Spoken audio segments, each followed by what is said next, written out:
നമസ്കാരം. വേദാംഗ ജ്യോതിഷത്തിലെ അമൂല്യമായ അറിവുകളും ആധ്യാത്മിക ജ്ഞാന ഉപദേശങ്ങളും പകർന്നു തരുന്ന പ്രശാന്തം ആസ്ട്രോ ചാനലിലേക്ക് ഏവർക്കും സ്വാഗതം. ഈ ചാനൽ ഇതുവരെയും സബ്സ്ക്രൈബ് ചെയ്യാത്തവർ ഇപ്പോൾ തന്നെ സബ്സ്ക്രൈബ് ചെയ്യുക. നോട്ടിഫിക്കേഷൻ ലഭിക്കുന്നതിനായി ബെൽ ബട്ടൺ അമർത്തുമല്ലോ. ഒപ്പം ചാനൽ ലൈക്ക് ചെയ്യുക, ഷെയർ ചെയ്യുക, കമൻറ്റ് ചെയ്യുക.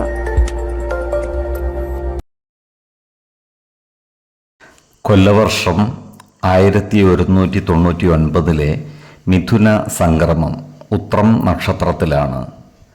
മിഥുനം 1-ാം തീയതിയിലെ ഗ്രഹനില അനുസരിച്ച് മേടം രാശിയിൽ കുജനും, എടവത്തിൽ സർവേശ്വരകാരകനായ വ്യാഴവും, മിഥുനം രാശിയിൽ ആദിത്യനും ബുധനും ശുക്രനും, കന്നിയിൽ ചന്ദ്രനും കേതുവും, കുംഭം രാശിയിൽ ശനിയും ഗുളികനും, മീനത്തിൽ രാഹുവും സ്ഥിതി ചെയ്യുന്നു. ഉത്രാടം നക്ഷത്രത്തിൽ ജനിച്ചവർക്ക് മിഥുനമാസം പൊതുവെ ഗുണഫലങ്ങൾ കൂടിയിരിക്കും.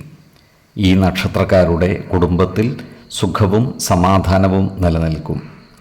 നല്ല വാക്കുകളിലൂടെയും പ്രവൃത്തികളിലൂടെയും കുടുംബജനങ്ങളുടെ ഇഷ്ടം നേടിയെടുക്കുവാൻ ഇവർക്ക് സാധിക്കുന്നതുമാണ്. ഈ നക്ഷത്രക്കാർക്ക് ചില പുതിയ എഗ്രിമെൻറ്റുകളിൽ ഒപ്പുവെക്കേണ്ടതായി വരുവാൻ ഇടയുണ്ട്. എന്നാൽ ഇത്തരം എഗ്രിമെൻറ്റുകളുടെ നിയമ സാധുതകൾ കൃത്യമായി മനസ്സിലാക്കേണ്ടതും വേണ്ടി വന്നാൽ ഒരു നിയമജ്ഞനിൽ നിന്നും നിയമ ഉപദേശം തേടുന്നതും ഗുണകരമായിരിക്കും. ഈ നക്ഷത്രക്കാർക്ക് പല കാര്യങ്ങളും നേടിയെടുക്കുവാൻ രാഷ്ട്രീയക്കാരുടെ സഹായം ലഭിക്കുന്നതുമാണ്. എന്നാൽ ഈ നക്ഷത്രക്കാരുടെ ബിസിനസ്സുകളിൽ സർക്കാരിൻ്റെ ഇടപെടൽ ഉണ്ടാകുവാനുള്ള സാധ്യതകൾ കാണുന്നുണ്ട്.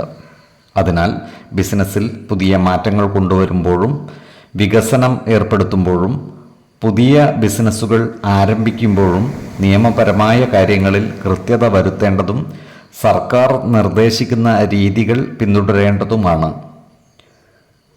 പ്രകൃതിക്ഷോഭങ്ങൾ മൂലം ഇവരുടെ താമസ സ്ഥലത്ത് ചില വിഷമതകൾ വന്നു ചേരുവാനുള്ള സാധ്യതകൾ കാണുന്നുണ്ട്. അതിനാൽ കാലാവസ്ഥാ വ്യതിയാനങ്ങൾ ഉണ്ടാകുമ്പോൾ, പ്രത്യേകിച്ചും ശക്തമായ മഴക്കാലത്ത് ജാഗ്രത പാലിക്കുന്നത് ഗുണകരമായിരിക്കും. ഈ നക്ഷത്രക്കാർ പലവിധ അപകടങ്ങളിൽ നിന്നും അത്ഭുതകരമായി രക്ഷപ്പെടുവാനുള്ള സാധ്യതകൾ കാണുന്നുണ്ട്. എല്ലാ പ്രതിസന്ധികളെയും അതിജീവിച്ച് മുന്നോട്ട് നീങ്ങുവാൻ ഇവർക്ക് സാധിക്കുന്നതുമാണ്. ഏതൊരു കാര്യം ചെയ്യുമ്പോഴും 2 വട്ടം ആലോചിച്ച് മുന്നോട്ട് നീങ്ങുന്നതാണ് ഗുണകരമാവുക. 5, 10, 30 തീയതികൾ അനുകൂലമാണ്.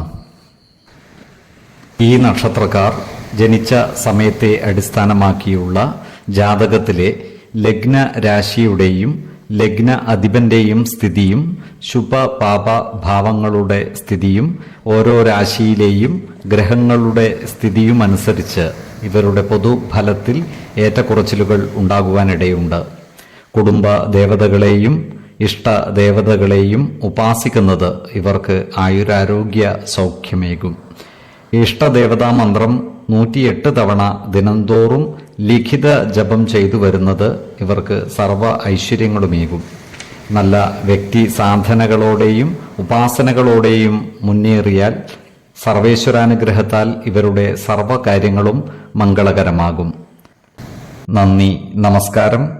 ജ്യോതിഷരത്നം പ്രശാന്ത് കണ്ണോം.